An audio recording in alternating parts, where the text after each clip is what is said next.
Okey, hai. Assalamualaikum warahmatullahi wabarakatuh. Selamat malam kepada tuan-puan yang sedang menonton live ini. Apa khabar semua? Okey, alhamdulillah. Kita ada Hajah Kia, okey, Puan Siti Azura, waalaikumsalam. Okey, Puan Farida Ibrahim pun ada, Puan Hasniza pun ada. Waalaikumsalam warahmatullahi. Okey. Alhamdulillah, pujian dan syukur kepada Allah kerana kita masih dipanjangkan usia, masih lagi diberikan kesempatan untuk sama-sama join live kita pada malam ini. Okay, saya doakan anda yang bersama saya pada live kali ini berada dalam keadaan yang tenang, bahagia, ya, gembira dan sentiasa di bawah perlindungan Allah Subhanahu Wa Taala. Okey. Ya, alhamdulillah. Kita panggil lagi rakan-rakan niaga kita yang lain, ya. Okey, tuan-tuan dan puan-puan. Macam mana hari anda hari ini, ya? Hari ini merupakan hari yang ke-6 PKPB dilaksanakan di seluruh Selangor, Kuala Lumpur dan Putrajaya, ya. Saya doakan kita semua berada dalam dijauhkan daripada perkara-perkara yang kita tak nak lah, ya, perkara-perkara yang kita tak ingini, ya. Okey, sentiasa kita cegah, patuh SOP dan juga kawal, insya-Allah kita mampu melandaikan lengkung kebolehjangkitan dan mengawal gelombang ketiga COVID-19 ini, insya-Allah. Okey, selamat datang. Okey, selamat datang saya ucapkan kepada yang mungkin baru join live ni. Okey, yang bagi salam itu Waalaikumsalam warahmatullahi. Puan Azlila Abdullah, hai Nisa, hai. Okey, tajuk kita pada hari ini ialah formula jiwa tenang. Memang satu-satu antara topik yang menarik lah, ya. Kalau rugilah siapa yang tak join live kita pada malam ni. Sebab saya teringat, ya, mungkin baru-baru ini kita di Anak Edar ada ceramah, ada diberi macam mana kelas ataupun kita panggil kuliah ilmu dengan Ustaz Fahrul. Baru-baru ni beliau mengatakan statistik terbaru tahun 2020 bahawa kadar penceraian meningkat daripada 15 minit ke 11 minit. Maksudnya setiap 11 minit tu ada satu kadar perceraian dilaporkan. Okey, dan juga kita baru-baru ni sering kali, ya, orang kata digembar-gemburkan dengan bilangan pesakit mental merupakan penyakit kedua selepas sakit jantung. Jadi apa? Ini menunjukkan bahawa manusia kini sedang kritikal, ya tuan-tuan. Jadi ambil peluang ni, kita like, pertama sekali minta tolonglah like page Syarif Gamat HQ ni, lepas tu kita tag kawan-kawan kita yang lain. Okay. So betul tu Puan Hasniza, stay safe, semoga Allah lindungi kita semua, insya-Allah. Betul Hajah Kia, memang kena tenang untuk menang, betul. Okey, jadi sementara kita tunggu kawan-kawan kita yang lain, kepada anda yang sedang menonton, tag lah lagi kawan-kawan lain yang tu kejut orang ni supaya join kita live kita malam ni. Moga-moga bila anda tag mereka, mereka join live ni, mungkin insya-Allah mereka akan peroleh sesuatu yang baik, insya-Allah. Okey. Mungkin bagi anda yang mungkin ada baru saja join live kita pada hari ini, sedikit perkenalan lah, ya, tentang rangkaian produk Sari Gamat Gold. Okey, untuk tuan-puan yang baru saja mendengar produk Sari Gamat Gold ni, jenama Sari Gamat ni sebenarnya dikeluarkan oleh syarikat Anak Edar Sdn Bhd, yang mana syarikat ini telah pun diasaskan sejak tahun 1983 lagi. Saya kira memang sukarlah sebuah syarikat Bumi Putra Islam yang berjaya bertahan dalam tempoh selama 37 tahun. Memang agak lama. Luar biasa. Okey, jadi perniagaan yang dijalankan oleh Anak Edar ni adalah perniagaan yang kita kira memang patuh syariah, yang mana kita ada panel syariah yang memang mahir dalam fiqh muamalat lah, iaitu Dr. Zaharuddin Abdul Rahman sebagai Ketua Panel Syariah kita, dan juga dianggotai oleh Profesor Madya Dr. Azman Muhammad Nur. Okey. Kalau dah kata rangkaian produk Sari Gamat ni, memang produk kami adalah berasaskan gamat, yang mana produk utama kami adalah jeli gamat lah. Jeli gamat ni orang kata apa, khasiat dan kebaikan gamat ni memang orang tak boleh nak sangkal lagi. Memang ekstrak yang kami gunakan untuk jeli gamat ni adalah 100% daripada ekstrak gamat emas. Okay, so kalau ibu-ibu di luar sana ya, yang belum lagi dapatkan jeli gamat ni, okey, yang mana ada sakit-sakit lutut ke ya, sakit darah tinggi ke, yang mana ada diabetes ke, luka susah nak pulih ke ya, ataupun ada enzima dan sebagainya, insya-Allah saya syorkan sangat-sangat amalkan jeli gamat ni. Sebab bukan saja untuk orang-orang yang berusia, malah untuk kanak-kanak pun boleh. Saya sendiri pun amalkan, sebab tu dah saya nampak muda remaja. Okey, gitu. Remaja kita highlightkan sikit. Okey, tak apa. Jadi amalkanlah jeli gamat ni sebagai orang kata pilihan makanan kesihatan terbaik anda, sebagai langkah pencegahan penyakit dan juga memperbaiki tahap kesihatan kepada yang lebih baik. Okey. So siapa yang nak boleh WhatsApp saja nombor di bawah 0132216125 ataupun dapatkan daripada rakan niaga kami di seluruh Malaysia. Okey, kalau nak tahu kontak je ataupun PM je di Facebook kami ya, insya-Allah. Okey. Alhamdulillah. Panggil lagi kawan-kawan kita yang lain, insya-Allah kita akan mula sebentar lagi. Okey. Puan Hafizah Sa'ad, Waalaikumsalam warahmatullahi. Yang atas-atas tu yang bagi salam yang saya tak jawab tu, Waalaikumsalam lah ya. Saya tak perasan. Okey, berbalik kepada live kita pada malam ni.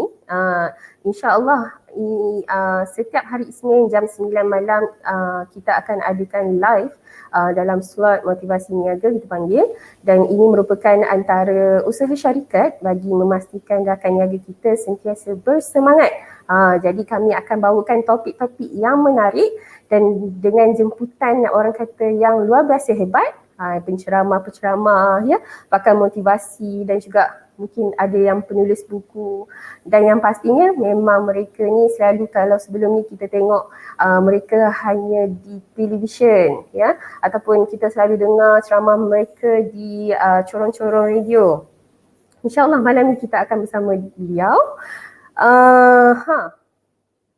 Okey, berbalik kepada topik kita pada hari ini ya. Dah bersedia ke? Dah, kalau sedia nak dengar live malam ni tak? Komen sikit. Saya nak tengok dah ready ke, dah sedia ke? Okey, saya sebenarnya gugup sikit malam ni, tak tahu pasal apa. Okey. Alhamdulillah. Okey, berbalik kepada topik kita pada hari ini, formula jiwa tenang.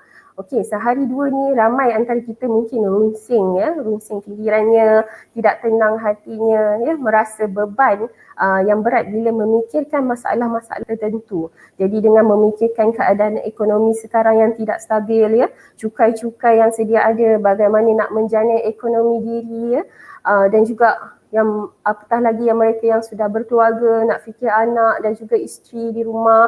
Begitu juga dengan mungkin ahli-ahli politik di negara ini yang memikirkan masalah-masalah negara ya. Sebagai pelajar pula mungkin mereka memikirkan tentang peperiksaan bagaimana nota-nota yang perlu dihadam dan lain-lain.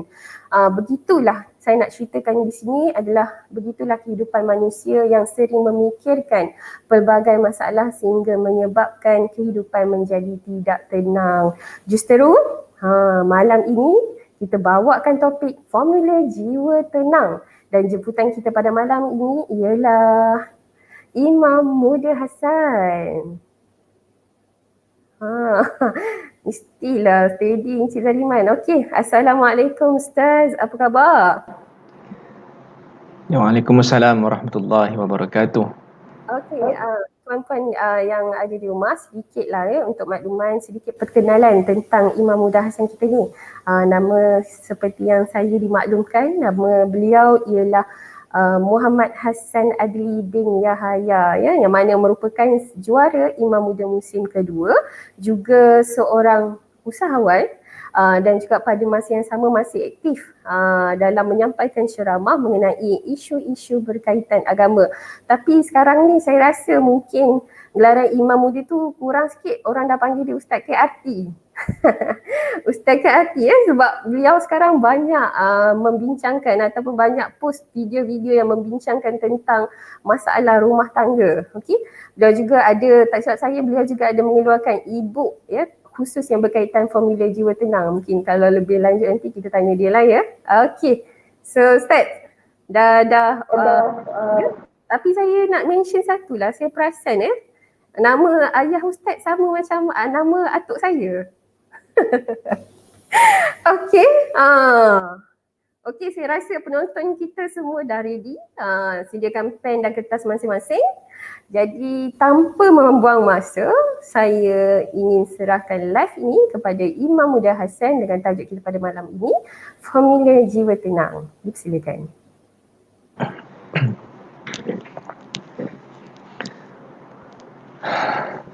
Assalamualaikum warahmatullahi wabarakatuh. Innal hamdalillah nahmaduhu wa nasta'inuhu wa nastahdihi wa nastaghfiruh wa natubu ilaih man yahdihillah fala mudhillalah wa man yudlil fala hadiyalah. Ashhadu an la ilaha illallah wahdahu la syarikalah wa ashhadu anna sayyidana Muhammadan abduhu wa rasuluh. Subhanaka la ilma lana illa ma 'allamtana innaka antal alimul hakim. لا حول ولا قوة إلا بالله العلي العظيم اللهم لا سهل إلا ما جعلته سهلا وأنت تجعل الحزن إذا شئت سهلا ربي يسر ولا تعسر ربي تمم بالخير أما بعد. Baik, terima kasih kepada Cik Nisa ya. Kata beliau nama ayah saya sama dengan nama tok dia. Barangkali mungkin wallahu alam mungkin kita satu tok ke, barangkali begitu ya. Sebab wajahnya sangat familiar, saya sangat biasa tengok wajahnya ya. Selalu nampak Cik Nisa ni ya. Baik tuan-tuan dan puan-puan dirahmati Allah sekalian. Terima kasih pada Cik Nisa selaku moderator kita pada malam ini. Dan tuan-tuan dan puan-puan dirahmati Allah Subhanahu Wa Taala, kalau tuan-tuan sama dengan saya, cuba takbir sikit, Allahu Akbar, cuba type sikit, Allahu Akbar. Malam ni kita sama-sama banyakkan zikrullah. Salah satunya, cuba kalau kalian sama dengan saya pada malam ni, type Allahu Akbar. Ramai-ramai kita type Allahu Akbar. Sebab nak dengar suara tak boleh. Nak dengar suara tak boleh. So takbir sebut type Allahu Akbar. Lawaklah Ustaz Encik Nisa malam ni. Lawak dekat mana tu ya? Baik tak? Allahu Akbar. Faridah Ibrahim ya. Masya Allah, Mariah Bonda, Kiah Abdul Razak, ya, semua mereka ya. Suhayu Ehwan. Terima kasih. Allahu Akbar ya. Ramai-ramai kita sorakkan Allahu Akbar supaya kalimat ini ya tertanam dalam jiwa kita, dia memberikan kekuatan pada kita insya-Allah. Dalam suasana orang stres ya, suasana PKPB ni, banyak orang yang ya, saya jumpa kawan-kawan saya pun, rakan-rakan kita yang berniaga ya, banyak juga yang mengeluh ya, apa-apa nama program tak jadi dan sebagainya. Apapun keadaan, kita kena sentiasa fokus ataupun sentiasa berfikir baik kepada Allah Subhanahu Wa Taala. Baik tuan-tuan dan puan-puan rahmat sekalian, sebelum saya teruskan tajuk kita dalam sesi motivasi niaga anjuran Ana Edar Sdn Berhad pada malam ini ya, dan pada malam ini tajuk kita Formula Jiwa Tenang. Memandangkan tajuk ni sangat special. Oleh kerana itu saya berbesar hati, saya nak bagi hadiah mungkin kepada 2 ataupun 3 orang, kepada tuan-tuan yang sama saya daripada awal hingga akhir nanti, yang mana kita akan tanya soalan kuis. Soalan ni pun saya pun tak fikir lagi. InsyaAllah kita tengok apa yang kita akan tanya nanti. Berdasarkan perbincangan pada malam ini, saya akan bagi e-book saya. E-book yang bernilai RM47 ya, yang mana tajuk e-book tu Formula Tenangkan Jiwa Gelisah ya, Formula Tenangkan Jiwa Gelisah. So sangat kena dengan tajuk kita malam ni, Formula Jiwa Tenang. So oleh kerana itu saya berbesar hati nak bagi hadiah kepada insya-Allah 3 orang yang kita akan pilih, ataupun mungkin Cik Nisa akan pilih kepada mereka yang jawab soalan yang cepat dan betul ya, iaitu e-book Formula Tenangkan Jiwa Gelisah insya-Allah. Siapa nak e-book tu, ya, yang bernilai dekat-dekat RM50, insya-Allah saya bagi hadiah malam ni. Janji tuan-tuan kena bersama dengan saya pada awal hingga akhir. So terima kasih kepada semua, jangan lupa like dan share agar kawan-kawan kita juga dapat manfaat, insya-Allah. Baik tuan-tuan dan puan-puan rahmati Allah sekalian, ya.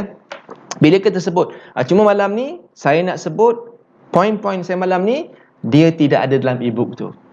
So kita bincangkan pada malam ini ialah perkara-perkara yang mungkin ekstra daripada e-book Formula Tenangkan Jiwa Gelisah, ya. Siapa nak e-book tu boleh dapatkanlah, insya-Allah. Tapi saya nak sebut kat sini ada, dan pada malam ni saya nak kongsi 3 formula. 3 formula jiwa tenang. Dalam e-book tu ada 6, tapi malam ni ekstra ada 3, yang mana saya mudahkan 3M. Ya, Allahumma salli ala Muhammad. Cuba tuan-tuan ingat 3M, ya. 3M. Apakah M pertama, M2, M3? Nanti kita akan lihat satu persatu, insya-Allah. Baik tuan-tuan dan puan semua, okey dah? Okey ya, insya-Allah. Masya-Allah, tabarakallah. Baik, yang pertama tuan-tuan dan puan-puan rahmati Allah sekalian, ya. M yang pertama. Formula jiwa tenang yang pertama iaitu M yang pertama. M yang pertama iaitu apa? Iaitu mengenal Allah. Ya. M pertama, mengenal Allah. Ingat ni, ya. Sebab ni ada kuis nanti ni. M yang pertama iaitu mengenal Allah. Oh, nampak biasa. Ya, ni tak ada ke yang canggih sikit formula-formula tuan-tuan dan puan-puan. Ya, kalau kita nak jiwa yang tenang, inilah rahsia yang pertama yang kita kena hadam, yang kita kena betul-betul fahami dengan baik. Untuk saya sendiri terutamanya dan kita semua yang menonton malam ni, kita semua kena memahami M yang pertama dengan baik, iaitu mengenal Allah. Kenapa saya kata macam tu? Kerana tuan-tuan dan puan-puan, ramai orang tahu Tuhannya itu Allah, tapi ramai yang tak kenal Tuhan dia Allah. Nampak tak beza kat situ? Saya ulang lagi. Ramai orang tahu Tuhan dia Allah, tetapi ramai yang tak kenal Tuhan dia Allah. Tuan-tuan faham tak apa beza dia? Tahu dan kenal itu tak sama. Ya? Kenal adalah lebih dalam daripada tahu. Tahu tak semestinya kenal. Nampak, ya? Contoh-contoh, ya. Contoh. Allahumma salli ala Muhammad. Saya, ya, contoh apa? Contoh siapa-siapalah. Saya tahu, ya. Contoh apa, ya? Saya tahu apa? Katakan yalah, mana-mana contoh kita kata saya tahu Presiden Amerika, contoh-contoh, ya. Tapi saya tak kenal pun dia dan dia pun tak dia. Saya tahu dia, tapi dia tak kenal saya. Ya. Maknanya tahu dan kenal itu lebih orang kata lebih dekat. Baik tuan-tuan dan puan-puan rahmati Allah Subhanahu Wa Taala. Tengok, ramai orang tahu Tuhan dia Allah, tapi ramai yang tak kenal Tuhan dia Allah. Tengok, ya. Contoh-contoh, ya. Kalau ditanya kepada semua yang beragama Islam, tuan-tuan dan puan-puan cuba jumpa mana-mana mereka yang beragama Islam, cuba tanya pada mereka, siapakah Tuhan kamu? Apa jawapan mereka? Mereka akan jawab, Tuhan aku adalah Allah. Jawapan tu sangat mudah, ya. Soalan tu mudah sangat. Tuhan saya Allah, katanya. Tapi tuan-tuan dan puan-puan rahmati Allah sekalian, kalau kita tanya pula, okey, dia kata Tuhan dia Allah. Cuma soalan yang keduanya kita nak kena tanya, berapa ramai yang solat? Nampak? Berapa ramai yang mendirikan solat? Kalau baru ni saya ada live bersama dengan Datuk Haji Muhammad Fadilah Kamsah, ya, baru-baru ini. Beliau mengatakan 95% konflik rumah tangga berpunca daripada mereka yang tidak menjaga solat dengan baik. Tengok, ya. Yang ini kita sebut dari kalangan umat Islam lah, orang Islam. Orang Islam ramai yang ada konflik rumah tangga, macam Cik Nisa sebut di awal tadi. Ramai orang sakit masalah kesihatan mental yang kedua di Malaysia ni selepas sakit jantung. Ramai, ya, Ustaz Fahrul Mat Juai kata beliau tadi, kata Ustaz Fahrul Mat Juai, ramai yang pasangan yang bercerai waktu PKP ni. Kenapa tuan-tuan sekalian? Kerana konflik rumah tangga ini antara punca besarnya dia tidak menjaga solat. Oh, saya solat, tapi saya kenapa? Dia ada dua keadaan. Sama ada memang Allah uji kita dengan perkara tersebut, ujian rumah tangga, kerana Fir'aun ya, dan juga Asyah isteri kepada Fir'aun tu, Masya Allah, tabarakallah, dia sangat taat pada Allah, tapi dapat suami macam Fir'aun. Itu ujian dalam bentuk begitu. Tetapi itu kita kecualikan. Tetapi yang satu lagi sudut, oh saya solat tapi kenapa saya tak bahagia? Sebab kadang-kadang kita terlupa, kita tak menjagakan solat itu dengan baik. Bukan kata salah solat, tapi salah diri yang tidak memahami solat itu dengan baik. Dia solat dalam diri masih ada ujub. Ya, dia solat tapi dia merasakan diri dia besar. Dia solat tapi hanya sekadar melepaskan batuk di tangga. Jadi perkara-perkara ini menunjukkan kita tak kenal Allah, kita hanya tahu Tuhan kita Allah. So kita nak bawa pada malam ni tuan-tuan, yang pertama kita mesti kenal Allah. Ya. Baik tuan-tuan dan puan-puan rahmati Allah Subhanahu wa taala. Sebab tu kalau kita lihat Allah Subhanahu wa taala, okey, saya nak bagi satu kunci ya. Kunci besar untuk kita mendapatkan ketenangan jiwa. Siapa boleh jawab kat sini? Kalau siapa yang selalu ikut live saya selalu sebut benda ni. Siapa boleh jawab soalan saya ni? Saya nak tengok komen. Apa dia kunci yang paling besar untuk kita mendapatkan jiwa yang tenang? Cuba buat komen sikit, tengok komen sikit. Tuan-tuan hidup ke lagi kan? Bukan semua hidup, tapi sama ada betul-betul hidup ke ataupun memang sungguh di alam maya sungguh. Apa dia kunci yang paling besar untuk kita mendapatkan ketenangan jiwa? Suhayu kata ya zikir. Nazirah Gamat ni ya. Semua ni semua Rania rakan niaga ya, Rania anak Edar ya, masya-Allah, mengingati Allah. Bagus ya. Jawapan Nazirah Gamat tu sungguh betul lah tu ya. Mengingati Allah. Kunci dia dalam surah Ar-Ra'du ayat yang ke-28. Tu kunci paling besar tu. Sebab tu formula yang pertama saya letak kat situ, mengenal Allah. Kunci jiwa tenang yang paling besar dalam hidup ini iaitu dalam surah Ar-Ra'du ayat yang ke-28. Nanti tuan-tuan boleh semak balik ayat ini, surah Ar-Ra'du ayat yang ke-28. A'udzu billahi minasyaitonir rajim. الذين آمنوا وتطمئن قلوبهم بذكر الله ألا بذكر الله تطمئن القلوب صدق الله العظيم. Tengok apa kata Allah Subhanahu wa taala, sesungguh orang-orang yang beriman dan hati mereka itu tenang, Allah kata. Wa tatma'innu qulubuhum bi dzikrillah. Orang beriman tu yang mana hati mereka itu tenang dengan mengingati Allah. Ingatlah, kata Allah ya, Allah kuatkan lagi. Ala bi dzikrillah.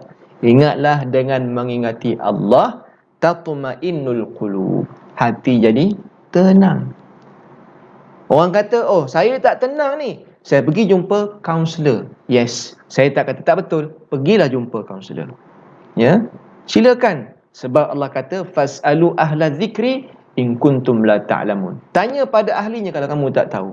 So, kaunselor adalah ahli dalam bidang psikologi. Mereka tahu macam mana nak kita ni ada masalah, ditunjukkan jalan keluar kepada step by step. Silakan. Tapi jangan dilupa kunci yang paling besar iaitu ni, ayat 28 surah Ar-Ra'du. Ingatlah, dengan ingat Allah, hati jadi tenang. Ya. Cuma benda ni perlu dikembangkan. Sebab ingat Allah, saya ingat Allah tapi tak tenang juga. Kita kena kembangkan. Sebab nak mengingati Allah ni satu benda yang perlu perbincangan yang besar. Baik tuan-tuan dan puan-puan dirahmati Allah Subhanahu wa taala ya. So M yang pertama, mengenal Allah. Sebenarnya tuan-tuan dan puan kan, saya nak tanya pada tuan-tuan dan perempuan yang menonton live pada malam ni, siapa yang dekat sini yang mengaku dia betul-betul mengenal Allah? Cuba tuan-tuan komen sikit. Saya nak tanya soalan ni daripada tulus hati tuan-tuan dan perempuan. Cuba bagi tahu dekat saya, siapa yang menonton live pada malam ini yang merasakan dia benar-benar mengenal Allah? Silakan jawab. Ya, cuba jawab tuan-tuan. Siapa yang betul-betul kenal Allah? Silakan jawab. Siapa yang dekat sini betul-betul kenal? Ya, saya memang kenal Allah. Sungguh-sungguh kenal. Ya, saya sungguh-sungguh kenal. Semua Boleh jawab? menyorok Ustaz. Menyorok ya. Dia semua, maknanya semua ni memang kenal sungguh ni. Ya.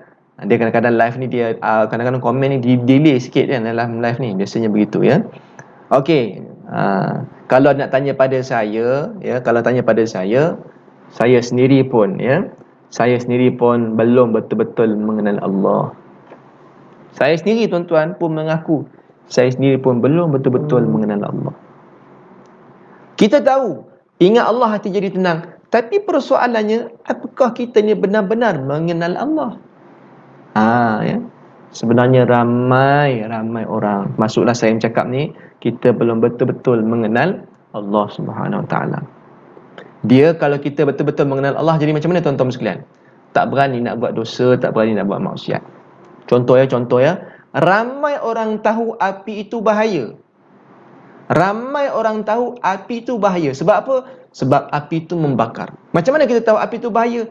Kita pernah belajar di sekolah dulu, api ni sifatnya membakar. Kita pernah dengar cerita orang mati dalam kebakaran. Kita pun ada pengalaman bila tengok letak tangan di api, ya api, oh panasnya. Dengan pengalaman-pengalaman itu, minda kita, akal kita dah tahu api ni sifatnya bahaya, dia membakar dan boleh mematikan kita. So dengan pengalaman itu menjadikan kita tahu, kita ada ilmu tentang bahayanya api.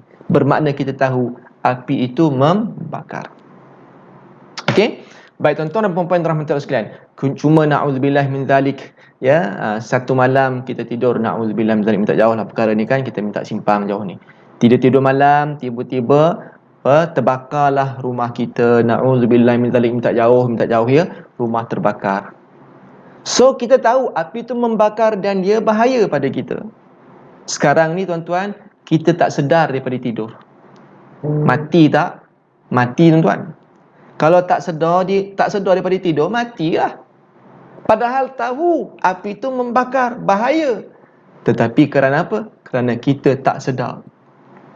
Kita tidak disedarkan dan kita tak sedar daripada tidur, maka dengan sebab itu kita pun mati. So bermakna tahu dan sedar itu dua benda yang berbeza. Sama juga tahu dan kenal dua yang berbeza. Ya, bila kita tahu Allah ni Tuhan kita, tapi dan kita nak sedar juga, tak nak hanya tahu, dan kita nak kenal dan sedar. Dia tahu api itu membakar dan dia tak sedar diri, mati dia. Dia tahu api itu membakar dan dia sedar daripada tidurnya, baru dia selamat, dia pun menyelamatkan dirinya. So begitu keadaannya. Ramai orang tahu Allah tu Tuhan, tapi ramai yang tak menyedari Allah tu Tuhan dia. Dia tahu dia buat, aku ni orang Islam, Tuhanku Allah, tapi dia buat maksiat, dia buat dosa. Macam mana hati nak tenang? Nampak ya? Allah. Baru ni tuan-tuan dan puan-puan, saya agak sedih jugalah. Ya. Baru ni saya saya ada bincang dalam ada satu live saya baru-baru ni minggu lepas berkenaan dengan pornografi. Pornografi. Pornografi ni dalam Islam kita dah jelas, dalam Quran, dalam hadis dah sebut dah pornografi ni haram hukum dia. Saya tak payah bincang lah benda ni, panjang ceritanya. Tapi ada segelintir yang tak setuju. Dia kata asyik-asyik pornografi ni disebut dari sudut negatif. Daripada dulu sampai sekarang negatif je, tak ada yang positif. Ada pula yang berpandangan begitu. Dia ditanya apa yang positifnya, dia kata ada yang positif, tapi kita dimomokkan dengan negatif. Sedangkan dia kata pornografi ada yang positif pula dah. Kan saya jenuh juga memikir apa benda kat mana pula yang positifnya. Tengok tu ya, tengok. Tuan-tuan yang dirahmati Allah sekalian, bukanlah kita nak kata kita ni bagus, tapi kalau orang yang benar-benar dia tahu dan dia kenal, dia sedar Allah tu Tuhan dia, dia takkan berani nak kata pornografi ni adalah yang sudut yang positif. Sebab apa? Sebab pornografi ni dah sebut dalam Quran haram, dalam hadis sebut haram, ya. Tapi kita pula nak kata ada yang positif. Apa kalau dia kata ialah kalau kita nak katakan positif, babi pun tuan-tuan ni, minta maaf saya sebut babi ni kan, khinzir ya. Kita ni agak sensitif sebut babi ni kan, khinzir ya. Tapi kadang-kadang bila sebut khinzir ni tak berapa sedap bunyi tuan-tuan ya. Dia nak kena sebut babi juga ya. Bila sebut khinzir ni tak nampak sangat sifat kebabiannya tu ya. So ya, Sebenarnya tak salah pun ya. Yang salah tu kalau kita mengata orang, kau ni babi lah, itu tak boleh lah ya.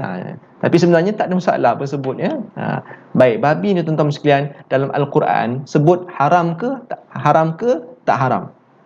Dalam Al-Quran sebut babi itu haram kan?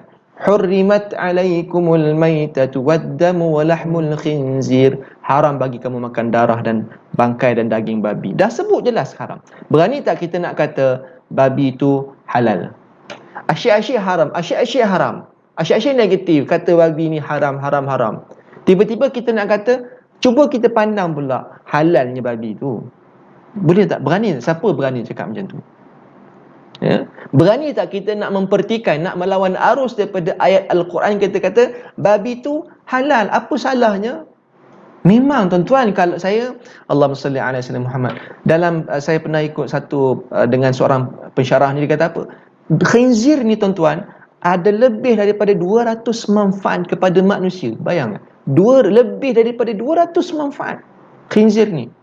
Bulunya, tulangnya, dagingnya, ya, macam-macam, gelatinnya, semua ni dia kata daripada babi tu ada manfaat. Jadi kalau kita kata ada manfaat khinzir kepada manusia, apakah kita nak kata babi ni halal? Tak berani tuan-tuan. Sama juga dengan pornografi tadi. Haram Quran sebut, tiba-tiba cuba kita pandang sudut yang positif pula, asyik-asyik haram. Kita dah zaman moden tu ya. Jadi kita tak boleh nak kata begitu. Walaupun mungkin dia kata ada satu dua perkara yang positif, tapi tak tahu ulama kok mana positif. Dia kata ada yang positif. Tapi kalau begitu keadaannya, ya, berani tak kita nak melawan kata Allah? Ya. Na'udzubillah min dzalik. Jadi habis kat situ ya. So nak dapatkan jiwa yang tenang, yang pertama mestilah kita mengenal Allah Subhanahu Wa Taala. Ya. Kalau kita mengenal Allah Taala, tuan-tuan, dia keadaannya begini tau. Ada kata Hasan Asy-Syadzili rahimahullahu taala, nahnu nanzuru ila Allah binadhril iman wal iqan fayughnina dhalika 'anid dalil wal burhan. Ya, ini kata Abu Hasan Asy-Syadzili rahimahullah taala. Dia kata apa? Orang yang betul-betul kenal Allah, dia kata macam mana? Sesungguhnya kami melihat Allah, melihat dengan pandangan mata hati ya, bukan dengan pandangan fizikal. Sesungguhnya kami melihat Allah itu dengan pandangan iman dan juga keyakinan. Maka kami tak perlukan lagi dalil ataupun petunjuk-petunjuk lain untuk mengenalkan kami dengan Allah Ta'ala. Orang yang betul-betul mengenal Allah, tuan-tuan, luar biasa. Ya, tak payah nak bawa dalil apa dah. Sebut saja Allah terus. Itulah saya kata, saya sendiri pun jauh lagi kita punya perjalanan. Ya, contoh-contoh tuan-tuan kan, saya dengan isteri saya. Ya, isteri saya Ulfah. Saya kenal isteri saya sebab dah lama kahwin dengan dia, dah lama pun ya, baru 8 tahun begitu ya. Baru 8 tahun kahwin dengan isteri saya. So 8 tahun perkahwinan saya kenal lah.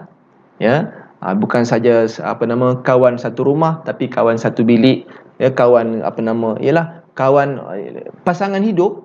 So kenal 8 tahun perkenalan kami, tuan-tuan dan puan-puan.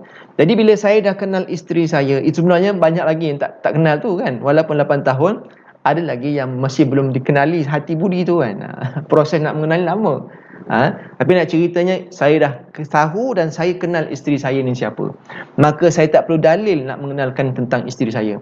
Saya naik kereta, perlu tak saya tanya dengan isteri saya dekat sebelah ni. Saya tanya dekat isteri saya, siapa kamu ni? Kan? Kamu ni siapa duduk sebelah saya ni?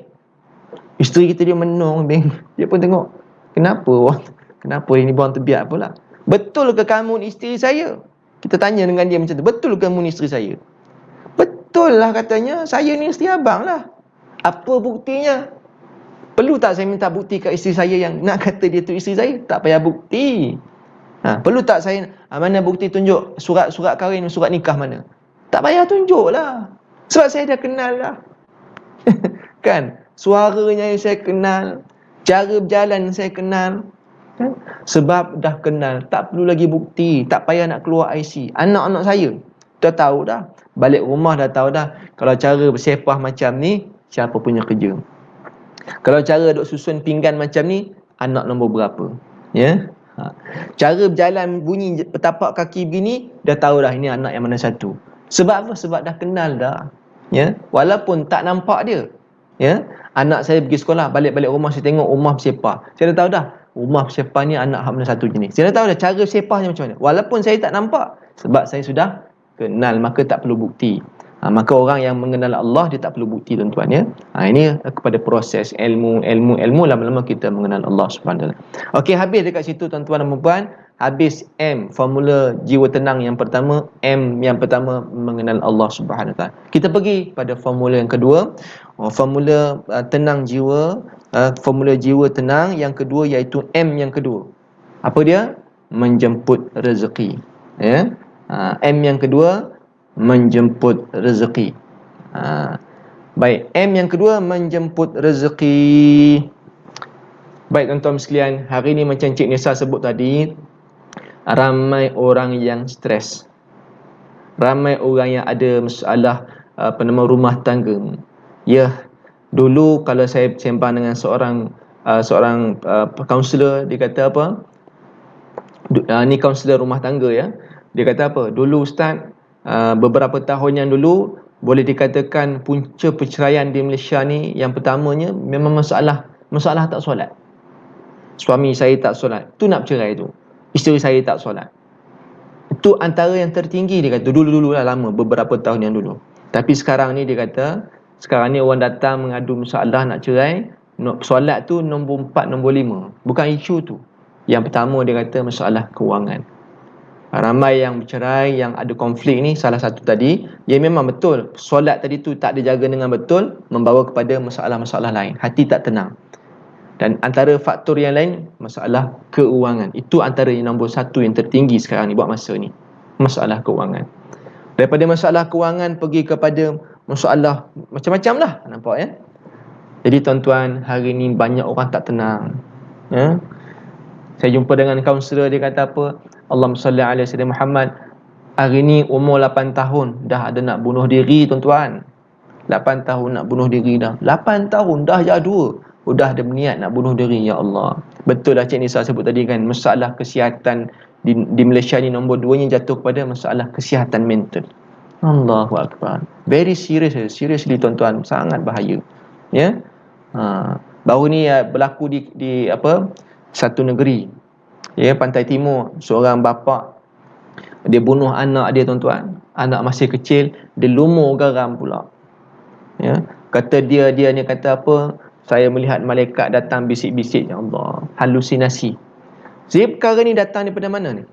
Stres, tekanan jiwa, kemudian pergi pada bipolar, skizofrenia dan sebagainya. Itu dari sudut ilmu sains psikologinya lah ya, penyakit-penyakit tu.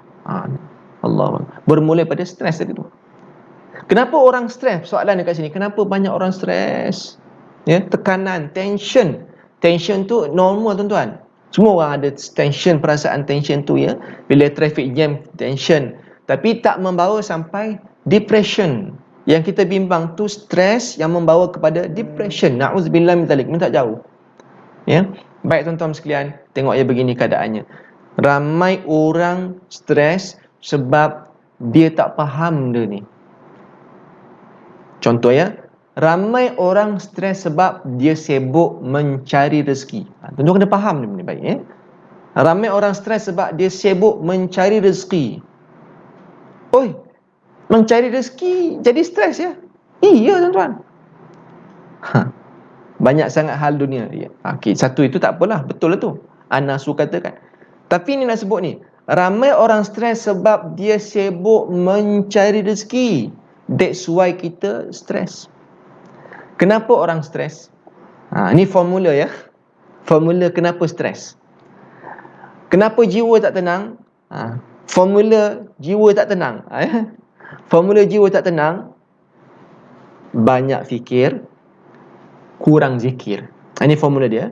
Banyak fikir, kurang zikir, sama dengan stres. Tu formula dia. Formula stres ya. Stres pun ada formula juga ni. Ni saya cakap sungguh ni. Stres formula, banyak fikir, kurang zikir, jadilah dia stres. Okey, sekarang ni kita nak pergi pada formula tak stres, formula tenangkan jiwa. Macam mana tuan-tuan? Sebelum tu saya nak tanya. Tadi saya kata formula stres, banyak fikir, kurang zikir, jadi stres. Soalan dia sekarang, apa dia formula untuk kita tak stres? Ya, Maria Bonda kata banyak fikir, kurang zikir, formula jadi stres. Okey ya. Sekarang ni macam mana pula supaya kita tak stres? Nak jiwa tenang kan? Macam mana nak jadikan kita tak stres? Tadi banyak fikir, kurang zikir, jadi stres. Sekarang ni macam mana kita tak nak stres? Cuba tuan-tuan bagi komentar sikit. Ya. Marina Omar kata bila ramai yang abaikan mengingati Allah, rezeki itu datang dari Allah, bukan daripada company of manusia. Okay, very good. Ya. Cuba tuan-tuan komen sikit. Banyak fikir, kurang zikir, jadi stres. Tak nak stres? Azlila jawab, banyak zikir, kurang fikir. Banyak zikir, kurang fikir. Banyak zikir. Betul ke ni? Ya? Istighfar, Masya Allah. Kurang fikir, banyak zikir, jiwa tenang. Farida Abdul Qadir jawab. Dia terbalik ya, pusing balik ya. Okey ya, banyak fikir, kurang zikir, jadi stres. Kalau tak nak stres, dia kata banyakkan zikir, kurangkan fikir. Kurang fikir, banyak zikir, tenang, bahagia. Betul tak formula tu? Ya, percubaan yang bagus. Okey, tuan-tuan dengar baik-baik sini. Ini saya dapat pada seorang tuan guru ya. Dia kata formula stres ni, dia kata orang banyak fikir, kurang zikir, jadi stres. Sekarang ni bagaimana tak nak stres? Perlu banyakkan zikir, kurangkan fikir. Betul ke cara macam tu? Tak betul tuan-tuan. Sebab dalam Al-Quran Allah Subhanahu Taala banyak kali Allah kata apa? Afala ta'qilun. Apakah kamu tidak memikirkan? Afala yatadhakkarun. Apakah kamu orang yang tidak berfikir? Maknanya dalam Al-Quran Allah suruh kita fikir banyak-banyak. Lah pula dah. Tadi kata banyak fikir jadi stres. So sekarang ni kena banyak zikir lah. Tak boleh macam tu. Dalam Islam disuruh kita banyak fikir. Lah tadi kata fikir banyak jadi stres. Sekarang ni macam mana tak nak stres? Ya, fikir tu kena banyak sebab Al-Quran suruh kita fikir banyak. Tetapi fikir yang banyak tadi convert to zikir. Setiasa senyum. Ya, tengok sini baik-baik tuan-tuan sekalian. Banyak fikir itu perlu. Fikir banyak tapi fikir yang banyak tu convert to zikir. Barulah tenang jiwa, baru tenang hidup, baru tak stres. Saya ulang lagi, banyak fikir, jadikan fikir itu zikir, barulah jiwa tenteram. Faham tak tuan-tuan? Kalau banyak zikir, kurang fikir, tak boleh juga, nanti kita mundur. Islam tak suruh kita mundur. Selepas azan hayya 'alas salah, Allah apa syiarnya? Hayya 'alal falah.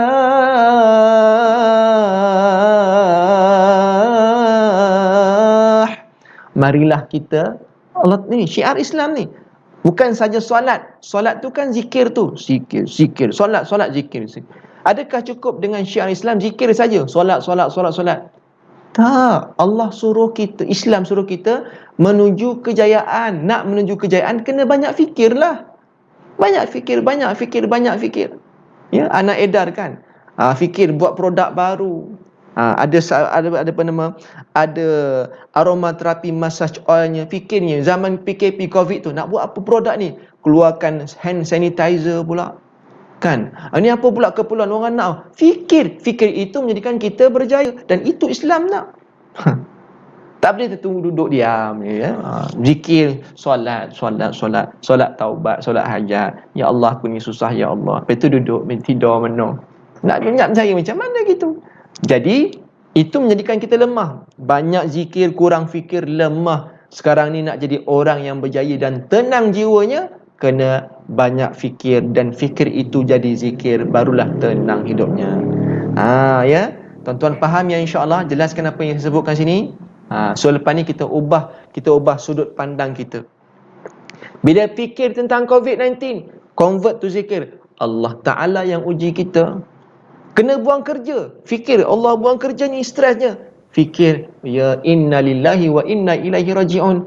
Dulu aku pun tak ada kerja, sekarang ni Allah tarik kerja aku. Ya Allah nak bagi yang lebih baik pada aku. So tenang jiwanya. Ada konflik rumah tangga, ya Allah fikir banyak masalah ni rumah tangga. Convert tu zikir, ya setiap ujian ni ada kesenangannya, selepas kesusahan ada kesenangan. Lega sikit. Sebab Allah tak pernah zalim tuan-tuan. Yang zalim tu kita. So balik pada tadi apa tuan-tuan, M yang kedua untuk dapatkan jiwa tenang, menjemput rezeki. Hari ni banyak orang stres sebab dia sibuk cari rezeki. Sekarang ni Islam tak suruh cari rezeki tuan-tuan. Ya bukan kata kita menafikan usaha, tapi Islam menuntut kita menjemput rezeki, bukan cari rezeki. Ya. Orang yang tenang, orang yang bahagia, dia sibuk menjemput rezeki. Orang yang tak tenang, orang yang stres, dia sibuk cari rezeki. Oh, cari ni niaga ni. Oh, stresnya. Duit tak cukup, duit cukup. Fikir lagi, cari rezeki lagi. Akhirnya dapat dah pendapatan besar. Cari lagi rezeki, Dia sibuk cari rezeki. Hati tak tenang tuan-tuan. Orang yang bahagia dan tenang hidup dia, dia menjemput rezeki. Beza. Saya bagi analogi begini tuan-tuan ya. Saya bagi analoginya macam ni. Tengok ya. Cuba tuan-tuan, okey ya. Cuba tuan-tuan faham ni. Ini analogi contoh ya. Yang mana satu lebih menguntungkan? Ini soalan dia. Yang mana satu lebih menguntungkan? Cicak yang mencari nyamuk, sebab nyamuk tu makanan cicak. Cicak yang mencari nyamuk ataupun nyamuk yang datang mendekati cicak. Cuba tuan-tuan jawab. Ya. Anasu kata cari rezeki versus jemput rezeki. Yes, exactly. So sekarang ni ubah sudut pandang kita, jemput rezeki, jangan cari rezeki. Cari rezeki stres. Yang disuruh cari tu keberkatan.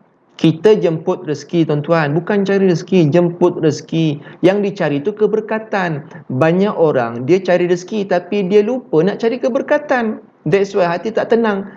Tak ada berkat hidup, tak bahagia.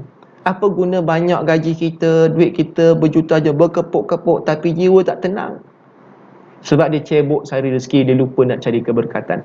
Orang yang bahagia, dia menjemput rezeki dan dia sibuk mencari keberkatan dalam rezekinya. Soalan saya tadi kan tentang cicak dengan nyamuk ni. Ni tuan-tuan kalau faham analogi ni, fahamlah tu ya. Ya. Tadi cicak yang cari nyamuk ataupun nyamuk yang mendekati cicak, mana satu yang lebih menguntungkan? Siti Azurah kata nyamuk datang mendekati cicak. Nyamuk datang kat cicak. Suhayu kata nyamuk yang datang kepada cicak. So jawapan banyak yang kata nyamuk datang kat cicak. Betul lah tu. Nyamuk cicak tu untunglah sebab nyamuk datang kat dia. Nyamuk tu terbang dekat dengan cicak. Cicak tu duduk diam dia pun keluarkan lidah dia. Zrup. Alhamdulillah rezeki aku malam ni. Tengok. So yang lebih menenangkan cicak itu ialah bila mana nyamuk tu datang kat dia. Itu namanya jemput rezeki. Rezeki tu datang kat kita. Kita menjemput datang, mari sini. Dia datang pada kita. Kan tenang hidup macam tu. Kalau cicak tu pergi cari mana nyamuk aku nak cari ni, nyamuk dia cari, cicak pun stres. Kan? Tapi kalau rezeki tu datang kat dia, nyamuk datang kat dia, alangkah tenangnya dia. So tuan-tuan, begitulah keadaan rezeki ni. Rezeki ni kita nak biar kita jemput dia. Jemput macam mana? Jangan jalan keberkatan. Dengan jalan keberkatan tu kita jemput. Ya. Berkat ni pula benda yang luas. Adalah beberapa formula berkat ya.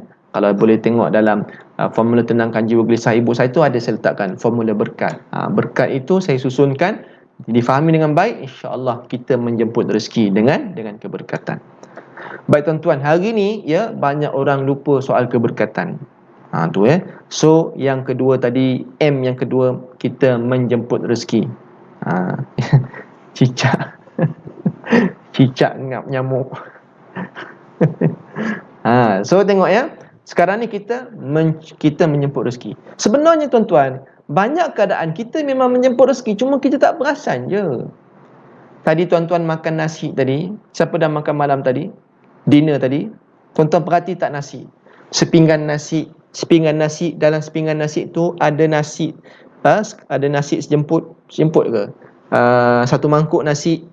Kemudian ke tuan-tuan tak makan nasi malam-malam, diet tak apalah, ni contoh sajalah. Okey, ada sepinggan nasi, kemudian ada sayur sedikit, kemudian ada, sepatutnya sayur banyak ya, nasi separuh, sayur banyak, ada ayam seketul.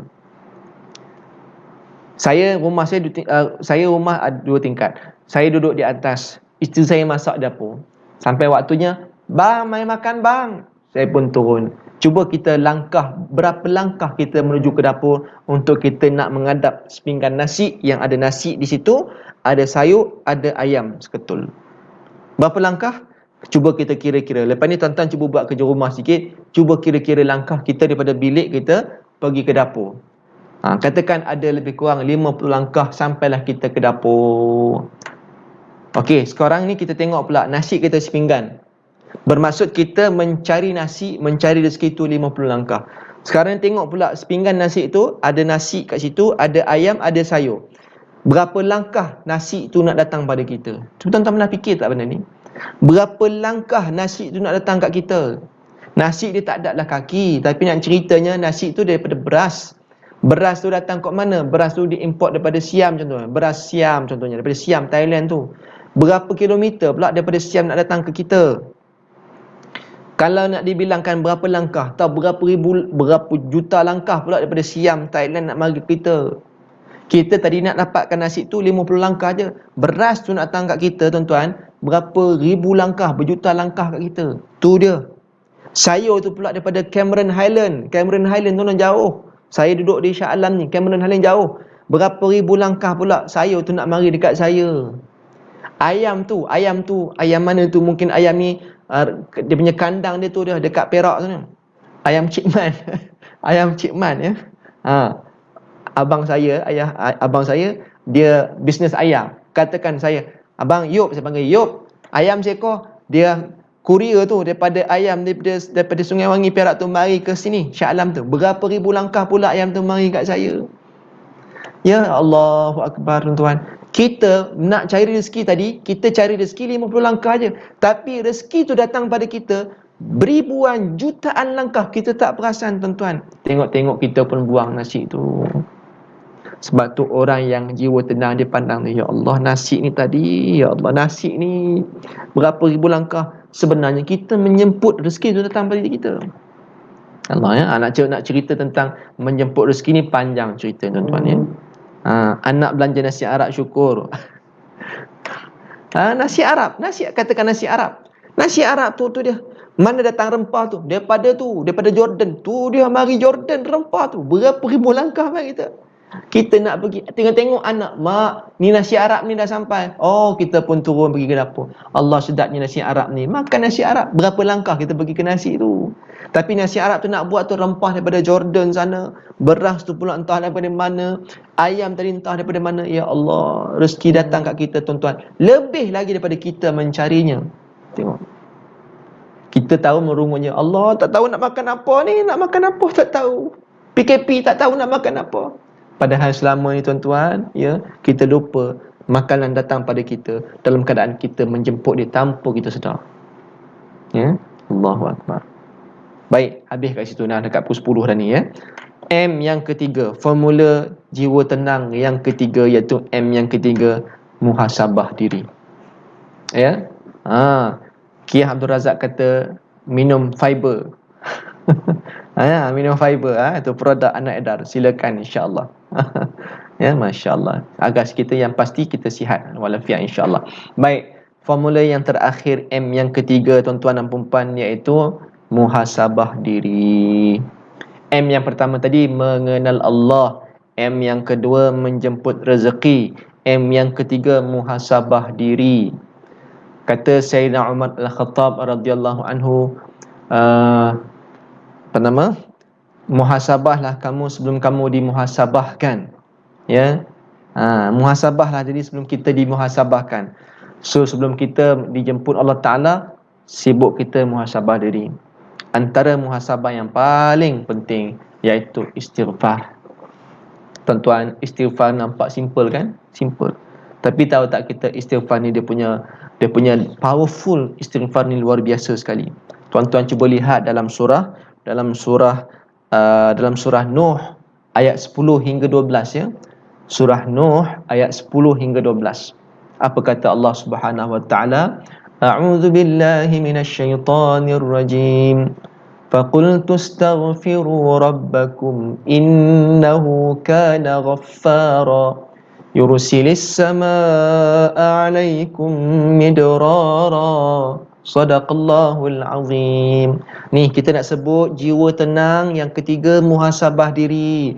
Muhasabah diri tu macam mana? Caranya dengan banyakkan istighfar. Nampak simple, tapi istighfar tu sangat powerful tuan-tuan. Kerana apa Allah Ta'ala sebut dalam surah Nuh ayat 10 hingga 12. Allah suruh kita istighfar, istighfar, istighfar. Innahu kana ghaffara. Allah tu maha pengampun. Kalau Allah dah ampunkan dosa kita, yursilis samaa alaikum midrara. Allah turunkan kepada kita rezeki yang melimpah ruah tuan-tuan. Keberkatan datang pada kita tanpa diminta, ya Allah. Hari ini banyak hilang keberkatan. Kita sibuk cari rezeki, tapi rezeki yang haram, yang syubhah. Kita lupa soal keberkatan. Ya. Kawan saya, ada satu hari tu kawan saya ditelefon oleh pihak bank. Dia nak beli kereta tuan-tuan. Nak beli kereta. Ya, hari ni pula bank ada yang konvensional, ada yang Islamik. Nak beli kereta, kawan ni pun pegawai tu kata, pinjaman dah lulus. Cuma sekarang ni dia soalan banker tu nak tanya tuan nak pinjam nak yang Islamik ke yang konvensional. Pegawai ni pula minta maaf, dia orang Islam. Tapi dia tanya soalan, tak apalah, itu kerja dia barangkali begitu. Dia tanya, tuan nak yang Islamik ke yang bukan Islamik? Sahabat saya ni tanya, apa beza Islamik dengan bukan Islamik? Yang Islamik dengan konvensional. Yang pegawai ni kata apa? Tuan, kalau ikutkan dia kata sama je tuan. Dia kata sama je. Oh, sama je. Tapi saya syorkan tuan ambillah yang konvensional sebab konvensional ni lebih murah katanya. Boleh dia kata macam tu tuan-tuan. La haula wala quwata illa billahil aliyyil azim. Mana boleh kita kata konvensional tu murah? Tak nak kata murah, tapi mana boleh? Benda tu haram. Konvensional tu asasnya riba. Boleh dia kata tuan sama. Mana boleh kata sama? Sama je dia kata yang konvensional ni murah sikit, yang Islamik ni mahal sikit. Jadi tuan ambil lah yang konvensional. Allahu akbar. Dosa besar tuan-tuan kalau kita dah kerja tempat macam tu, suruh orang pula ambil yang konvensional. Ya Allah, kita terlibat dengan riba, na'udzubillah min dzalik. Hari ni orang hilang keberkatan. Rumah tangga kita hilang keberkatan. Ya Allah. Inilah sebab tu kena banyak istighfar. Ni 2020 ni yang kita menanti, yang kita nanti-nantikan, ya, kereta terbang tuan-tuan, tapi tak muncul-muncul. Yang datangnya ialah COVID-19. Ya. Saya duk impikan 2020 ni kereta terbang, tak nampak pula kereta terbang. Yang terbangnya COVID-19, ya Allah. Ya, tuan-tuan tak sedar lagi ke mesej Allah nak bagi kat kita tu? Ya. Maknanya Allah murka pada kita. Ni. Tak sedar juga tu. Bukan tuan-tuan lah, ramai. Baru ni dalam saya forum baru ni tentang pornografi. Tengok kan. Beliau kata kajian mengatakan waktu PKP, ya, 84% trafik internet di Malaysia ni mendadak naik kerana mencari pornografi. 84% trafik naik. Maknanya PKP ni tuan-tuan, ramai orang cari benda yang haram. 84%, ya Allah. Dan dia kata Malaysia negara 4 tertinggi waktu PKP baru ni melayari lama-lama website lucah. Tuan-tuan, dah ni PKP ni Allah murka kat kita. Ya, Allah murka ni. Sebab apa kenapa Allah bagi COVID ni? Kerana dosa kita, bukan Allah zalim. Kenapa? Sebab COVID tu Allah yang hantar pada kita. Allah hantar, Allah nak bagi mesej supaya kita ni sedar diri. So nak buat apa? Istighfar banyak-banyak. Tapi ramai juga tak istighfar. Ya. Allah kata kalau kamu dah minta ampun, aku ampunkan kamu. Allah bagi rezeki. Ada satu kisah ni masyhur jugalah ya. Mungkin ni kisah Israiliyat. Ya. Tapi Israiliyat ni ada kisah-kisah bukan kita kata tak boleh terima ya. Selagi mana dia tidak bertentangan dengan Quran dan Sunnah, kita boleh terima dia sebagai kisah motivasi. Ini berlaku pada zaman Nabi Musa alaihi salam. Ya, waktu tu hujan lama tak turun. Lama hujan tak turun. Makanan kering kontang, binatang mati, tanaman tak jadi. Apa nak jadi tuan-tuan? Allahu Akbar. Ketika itu umat Nabi Musa merayu pada Nabi Musa. Ini kisah akhir, lepas tu kita berhenti, kita pergi pada kuis kita insya-Allah. Saya tutup dengan kisah ni. Tanaman tak jadi tuan-tuan. Kemudian umat Nabi Musa merayu pada Nabi Musa, ya Musa kalimullah, bantulah, tolonglah doa pada Allah, tanya pada Allah kenapa ni, bil turunkan hujan. Lalu Nabi Musa AS ajak umat dia untuk berkumpul di satu padang, satu tempat yang luas. Lalu mereka semua bermunajat, sujud pada Allah dan sebagainya. Maka Allah Ta'ala berfirman pada Nabi Musa, wahai Musa, ya, aku tak turunkan hujan sebab aku murka kepada salah seorang umatmu yang dia telah bermaksiat berpuluh-puluh tahun, tak pernah taubat sekalipun. Disebabkan murka aku pada dia seorang, menjadikan aku turunkan balak, aku tak turunkan hujan pada kalian. Jangan main-main dengan murka Allah tuan-tuan. Sebab seorang, semua jadi mangsa. Allah Ta'ala sebut, wattaqu fitnatan la tusibanna alladhina zalamu minkum khassah wa'lamu annallaha syadidul iqab. Sadaqallahul azim. Takutlah kamu fitnah yang akan melanda kamu, dan fitnah ujian itu Allah turunkan balak hanya bukan kena pada orang yang buat zalim tu saja, tapi yang tak buat zalim pun kena juga. Ni kalau Allah murka kerana seorang, semua kena. Ni yang berlaku pada zaman Nabi Musa. Allah kata, aku murka pada umatmu yang seorang ini yang berpuluh-puluh tahun buat maksiat, tak pernah taubat sekalipun. Dengan sebab tu aku turunkan balak, tak dapat hujan. Maka tuan-tuan dan puan-puan yang rahmati Allah sekalian, Nabi Musa pun bangun pada umat dia. Allah tak turunkan hujan disebabkan ada di kalangan kalian yang bermaksiat, tak pernah taubat. Siapa dia? Mengaku cepat. Jadi semua orang marah. Siapa dia? Inilah punya pasal ni. Udah. Pasal dia seorang habis semua kena. Tengok. Orang marah kat dia. Jadi yang dia ada kat situ. Tapi dia nak mengaku dia malu tuan-tuan. Senyap-senyap dia kata kalau aku berdiri aku malu ni. Dia pun senyap-senyap. Dalam hati dia istighfar. Tuan-tuan, sekali istighfar tuan-tuan. Sebab tu luar biasa kalau orang yang benar-benar bertaubat. Cukup istighfar sekali dah cukup dah. Dia istighfar astaghfirullahalazim dengan istighfar yang betul-betul lahir pada hati dia. Astaghfirullahalazim. Tengok tuan-tuan, langit terus jadi gelap, hujan turun selebat-lebatnya. Dia syukur, Allahu Akbar, alhamdulillah, hujan turun, alhamdulillah. Nabi Musa pun sujud tanya pada Allah, ya Allah, hujan dah turun. Kenapa dah turun ni? Allah kata apa? Sebab aku telah mengampunkan dosa umatmu yang seorang itu yang telah bertaubat setelah sekian lama bermaksiat. Dengan sebab itu aku turunkan hujan. Tu dia tuan-tuan, begitu luar biasanya kuasa istighfar. Tengok ya. Baik tuan-tuan dan puan-puan rahmati Allah Subhanahu Wa Taala. Jadi itulah 3M yang kita boleh bincangkan pada malam ni, formula jiwa tenang. Iaitu yang pertama, mengenal Allah sungguh-sungguh, belajar ilmu akidah, belajar ilmu tasawuf. Saya pun tiap-tiap hari ya, insya-Allah diberikan kekuatan setiap hari jam lebih kurang pukul 10 pagi ke 10.30, sekitar pukul 10 ke 11 pagi itu insya-Allah saya buat live di FB saya Imam Abdul Hassan, siri jiwa tenang. Kita akan kupas tentang ilmu tasawuf berdasarkan kitab hikam untuk kita mengenal Allah ya. Boleh tengok esok pun ada, insya-Allah boleh tengok saya di Facebook saya. Kemudian M yang kedua, menjemput rezeki. Jangan cari rezeki, ubah sudut pandang, menyemput rezeki. Okey. Yang ketiga, menyemput rezeki ni macam-macam lah ya, macam-macam cara. Tu nanti insya-Allah kita bincangkan yang kali. Yang ketiganya, banyak muhasabah diri dengan istighfar. Astagfirullah. Walaupun diri kita rasa kita baik sangat, tuan-tuan tak boleh rasa diri baik ya.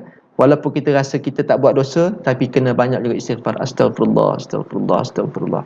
Astagfirullah, Rabbighfirli boleh ya. Allahumma ghfirli, semua lafaz-lafaz tu dibolehkan, tak ada masalah. Wallahu ta'ala a'lam. Tuan-tuan dan puan-puan, saya pergilah kepada kuis kita. Ya, mungkin saya pilih 3 pemenang berdasarkan soalan yang kita nak tanya ni. Tuan-tuan dah ready ke? Kuis? Ni saya nak tanya kuis kepada tuan-tuan dan puan-puan. Kalau dah ready, cakap ready. Type kat situ ready. Dah ready ke belum? Tapi Ustaz, saya perasan satu soalan daripada sahabat saya seorang ni, nama dia Nasfiah. Dia kata, tengok Nilofa pakai furdah tenang je hati, rasa nak ikut benda baik dia buat. Salah tak Ustaz cari ketenangan hati dengan menginspirasikan orang macam tu?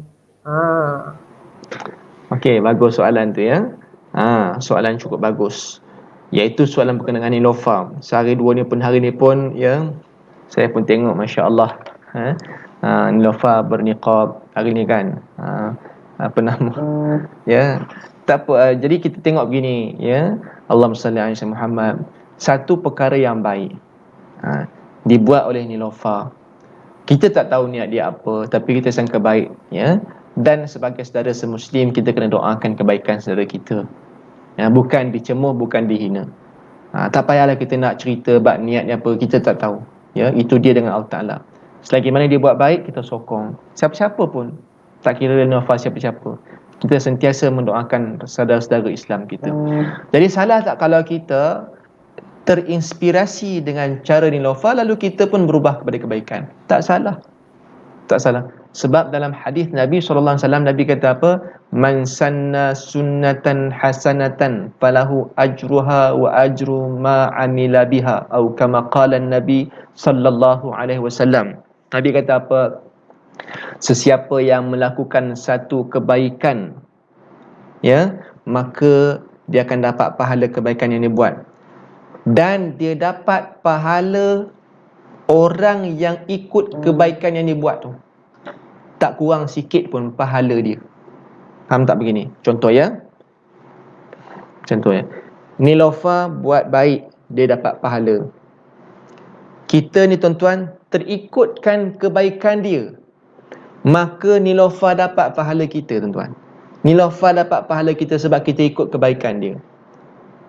Dia bukan istilah curi pahala tau. Bukan curi pahala, tapi dia dapat pahala bonus yang tak disedari. Nilofa dapat pahala percuma. Pahala kita tak kurang pun. Kalau curi, pahala kita berkurang. Tapi tak. Nah, dalam hadis ni kata kita tak berkurang. Kita berubah sebab terikutkan dia. Kita niat nak berubah tu, kita dapat pahala. Lalu kita berubah cara pemakaian kita, kita dapat pahala sebab kita nak berubah kepada kebaikan. Dan Nilofa ni dapat double pahala. Dia dapat double pahala, dia dapat pahala dan dia dapat pahala kita juga. Double kat dia. Cuma tuan-tuan dan puan-puan, bagi kita yang mengikut inspirasi daripada Nilofa tu, yang penting kena jaga niat jugalah. Kita nak kepada kebaikan ni, menuntut aurat ni kerana Allah, bukan kerana Nilofa. Nilofa hanya tunjukkan kebaikan saja, kita ikut dia. Dalam masa yang sama, aku berubah ni atas semangat yang ditunjukkan Nilofa, tapi aku pakai tudung menutup aurat ni kerana Allah Ta'ala. Itu je. Wallahu a'lam. Ya. So boleh kita pergi pada kuis ya. Baik. Kuis dia ya. Semua dah kata ready tu. Okey. Kuis dia tuan-tuan dan puan-puan yang dimuliakan Allah sekalian. Hadiahnya apa? Hadiahnya iaitu e-book saya ya. Nanti siapa yang dapat e-book ni boleh saya bagi email. Kemudian email dekat saya dan saya akan reply email tu dengan e-book ya, insya-Allah. Okey. Email saya macam mana type kat sini ya? Saya type dekat private chat ya. Email saya imammudahhassan@gmail.com. Nanti Cik Nisa akan post dekat ruangan komen ya. Cik Nisa boleh tengok kat private chat imammudahhassan@gmail.com. Nanti saya akan bagi link kepada pemenang lah ya. Kepada pemenang boleh email. Okey. Allahumma salli ala Muhammad. Soalan yang pertama, kuis kita yang pertama. Ya. Saya akan tengok dekat ruangan komen ni siapa yang paling cepat lah ya. Siapa cepat dia menang lah. Soalan yang pertama dia, tuan-tuan dan puan-puan rahmati Allah sekalian. Apakah formula, ya, okey, tadi kita sebut ya. Formula stres ialah formula stres, banyak fikir, kurang zikir, jadi stres. Dan apakah formula untuk tidak stres? Sila jawab. Tengok siapa yang paling cepat.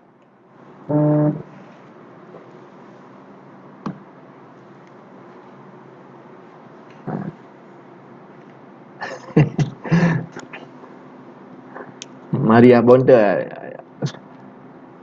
Bukan yang itu. Yang satu lagi tu. Tu punya. Mana satu dia? Mana dia? Mana pula ni? Laju banyak pula yang komen ni. Cepat-cepat. Yang saya nampak yang paling cepat jawab. Convert fikir kepada zikir. Laila Ustaz Ismail. susah soalan Ustaz kita malam ni.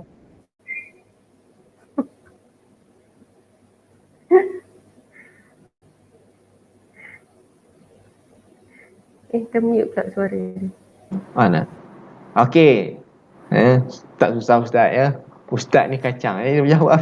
Okey, saya nampak pemenang dia iaitu convert fikir kepada zikir. Laila Ismail ya. Itu pemenang pertama kita. Convert fikir kepada zikir. Kita tahniah kepada Laila Ismail.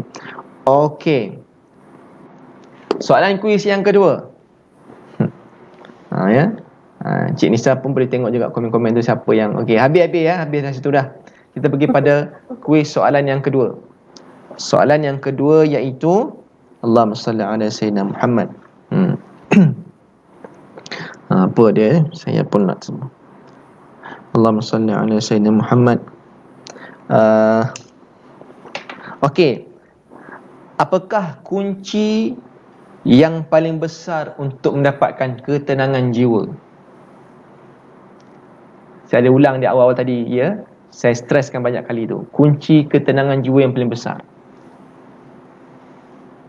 Siapa yang follow pada awal ya, dia akan tahulah. Kunci ketenangan yang paling besar, apakah dia? Mana satu nak pilih ni?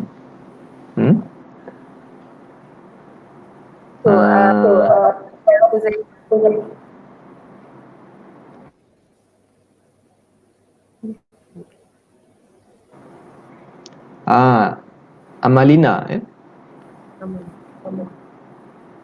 Amalina Omar. Ya, saya nampak Amalina Omar. Surah Ar-Ra'du ayat 28. Betul.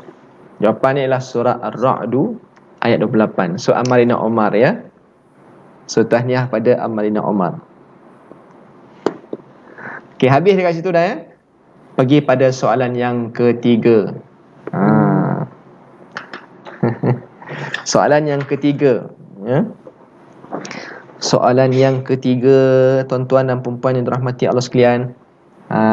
Soalan ni tuan-tuan.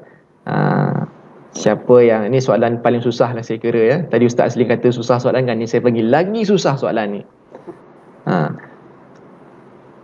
Tahun bilakah anak edar ditubuhkan? Jawab cepat. Siapa yang follow pada awal tu Cik Nisa ada sebut. Tahun bilakah anak edar ditubuhkan? Sebab malam ni anak edar yang punya program. Nur Marjan 1983 paling cepat ya. So tahniah. Orang ramai tu semua Rania ni tahu lah ni kan. Masya-Allah. Ada yang jawab 87 ya. 83. Susah soalannya Ustaz Aslin, susah soalan ni. 1910 pun. Kemana pula punya lama 1910 tu. Ya, belum tanya pun lagi dah ada dah, masya-Allah. Ya. Okey tuan-tuan sekalian. Okey, sekadar tu saja kita pada malam ni. Walaupun tahun 2000 pun ada ya. Tahun 1983. So dah dapat tadi ya, ambil note kepada tiga orang tadi, Laila Ismail, Amalina Omar. Yang ketiga tadi siapa nama tu?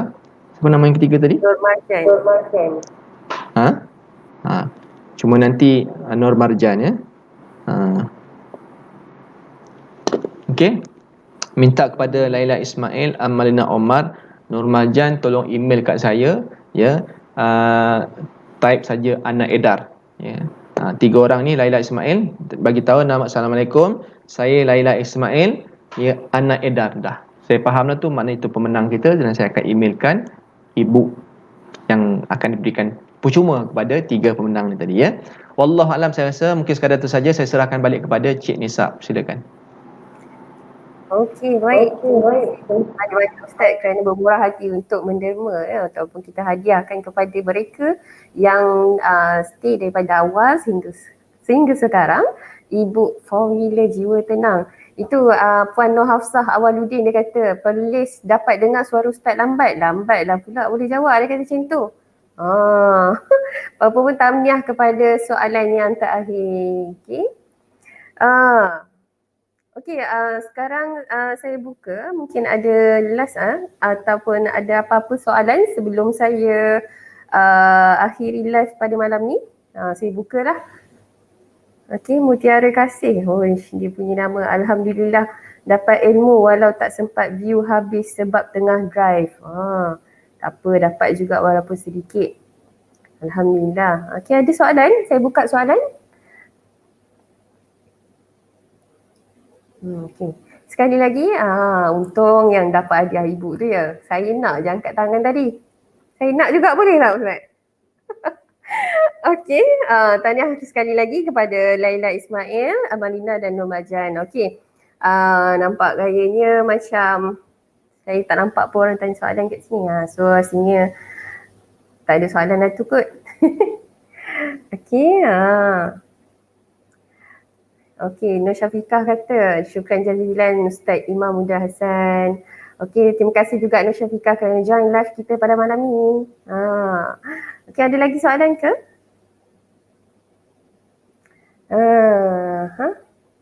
Maria Bonda tanya, boleh beli tak e-book? Ustaz kata boleh. Boleh, mungkin boleh email kepada beliau lah kot. Email dia tadi imammudahasan@gmail.com. Okey. Nazira Gamat kata jazakallah Ustaz. Okey. Tu dia.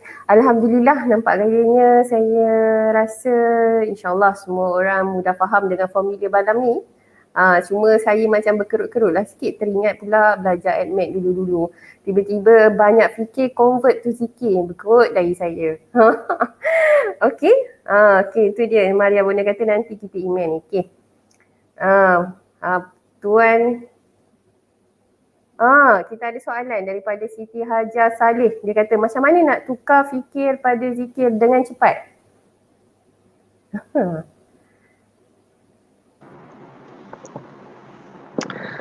Okey. Macam mana nak tukar fikir pada zikir dengan cepat? Okey. Saya bagi satu tips ya. Saya bagi satu tips macam mana nak cepat tukarkan fikir pada zikir.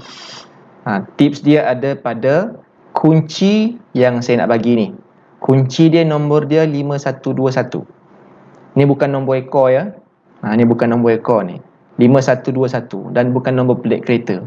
Beruntunglah siapa ada nombor pelik kereta 5121 sebab ini satu kunci ketenangan. Okey. 5121 ni iaitu surah yang ke-51 ayat 21. Surah 51 iaitu surah Az-Zariyat ayat 21. Okey, ini cara nak cepat ya.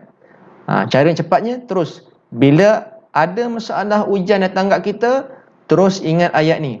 Ayat 5121 surah Az-Zariyat ayat 21. Apa kata Allah Ta'ala? Wa fi anfusikum afala tubsirun. Wa fi anfusikum afala tubsirun, dan lihatlah dalam diri kamu apakah kamu tidak melihat. Ini antara kaedah cepat kita nak convert fikir kepada zikir. Contoh nak bagi faham lagi ya, insya-Allah begini. Allah, saya ada ujian berat ni Ustaz. Fikir ni masalah Terus ingat ayat ni, dalam diri kamu apakah kamu tidak melihat? Terus tengok Allah, dan aku ni banyak ujian ni ya. Contoh kena buang kerja kan, Allah tak cukup makan ni, hutang banyak begini. Allah stresnya, fikir kan, fikir. Macam nak fikir zikir. Terus ingat ayat ni, surah Az-Zariyat 21. Allah kata, dan lihatlah dalam diri kamu apakah kamu tidak melihat. Terus tengok dalam diri kita. Jangan tengok masalah, tengok diri kita. Alhamdulillah, aku ada mata. Harga matanya berapa nilainya? Alhamdulillah, aku ada telinga. Berapa harga nilai telinga aku ni? Alhamdulillah, aku ada deria rasa. Dapat makan rasa nikmat masin manis sedap. Alhamdulillah. Dan aku ada jantung. Alhamdulillah, jantungku masih lagi berjalan. Syukur Alhamdulillah. Itu paling cepat. Terus tengok, apa beratnya ujian ni, terus fikir, Alhamdulillah aku masih bernyawa, Allah bagi jantung masih berjalan. Ya, almarhum Datuk Ismail Kamus kata apa? Bila kita berjalan, dia berjalan. Bila kita berlari, dia berjalan. Bila kita tidur, dia berjalan. Bila kita bangun daripada tidur, dia berjalan. Bila kita mandi, dia berjalan. Bila dia berhenti, kita yang jalan. Apa dia itu? Namanya jantung. Jantung kalau berhenti, tuan-tuan, kita goal, tuan-tuan. So syukur. Itu cara cepatnya. Ada masalah ujian, macam mana cara fikir? Fikir, ya Allah, aku dah ada jantung, ada mata, ada telinga, masih lagi ada oksigen. Alhamdulillah. Paling cepat. Ya. Wallahu ta'ala alam. Okey. Alhamdulillah. Okey, itu dia. Suara saya double saya dengar Ustaz. Okey, Alhamdulillah. Saya rasa sekarang itu saja. Kita telah pun mendengar formula 3M daripada Imam Huda Hasan sebentar tadi. M yang pertama iaitu mengenal Allah, M yang kedua menjemput rezeki, dan M yang ketiga muhasabah diri. Subhanallah. Okey. Dengan apa yang disampaikan oleh Imam Huda Hasan tadi, dapat saya simpulkan bahawa dalam surah Al-Baqarah ayat 286, A'udzubillahi minasyaitanirrajim, la yukallifullahu nafsan illa wus'aha. Tidak dibebankan sesuatu kepada diri melainkan Allah tahu ia mampu. Okey? Itu dia. Setiap masalah yang berlaku pasti ada hikmahnya. Sebagai contoh tadi, macam kita di Selangor ya, kita dah lah PKPB, tak ada air pula. Macam Puan Rohana tadi dia kata, sebabkan tak ada air dapat makan nasi Arab, Masya Allah sedapnya. Itulah hikmah dia, dapat makan bersama keluarga ya. Walaupun tak apalah, next time saya pula makan. Okay, by the way, terima kasih banyak-banyak Imam Huda Hasan. InsyaAllah kita akan ada sesi bersama Imam Huda Hasan pada bulan 12 tak silap saya. Lambat lagi. Tak apa, stay tune dulu. InsyaAllah kita jumpa lagi. Terima kasih banyak-banyak Ustaz. Semoga dipermudahkan urusan. Okay. Okay, tuan-tuan dan puan-puan. Okey, Mutiara Kasih kata Alhamdulillah, syukur Allah bagi nikmat untuk kita masih sempat mengadap dan mengingatinya. Betul. Kenapa antara yang saya suka tentang slot motivasi niaga adalah kita sebenarnya bukannya untuk berniaga saja, tapi sebenarnya kita saling memperingati antara satu sama lain. Sebab apa? Kalau jiwa kita tak tenang, bagaimana kita nak berurusan dengan orang lain? Bagaimana orang nak membeli ataupun kita nak menjemput rezeki itu? Okey, so sebagai manusia sebenarnya kita tak lari dari serabut masalah, namun kita mampu menghadapi masalah itu jika jiwa dan hati kita peroleh ketenangan. Islam adalah agama yang membawa penganutnya kepada ketenangan dalam apa jua keadaan. So tanpa kita sedari sebenarnya pada umur kita sekarang ya, ada yang umur dah 20 tahun, ada yang umur dah 30, 40 dan ada juga yang mencapai 60 tahun. Okey, saya kira kita telah pun kecapi segala nikmat yang Allah berikan, sebab kita juga telah melepasi pelbagai rintangan dan juga cabaran serta masalah yang dulu mungkin kita kata kita tak mampu mengharunginya, tapi namun hari ini kita berada di mana kita berada sekarang. Okay, mungkin satu ketika dulu kita pun dah lupa dah doa apa yang kita mohon pada Allah satu ketika dahulu, ataupun kita pun tak sedar Allah telah kabulkan doa kita dalam keadaan kita tak sedari.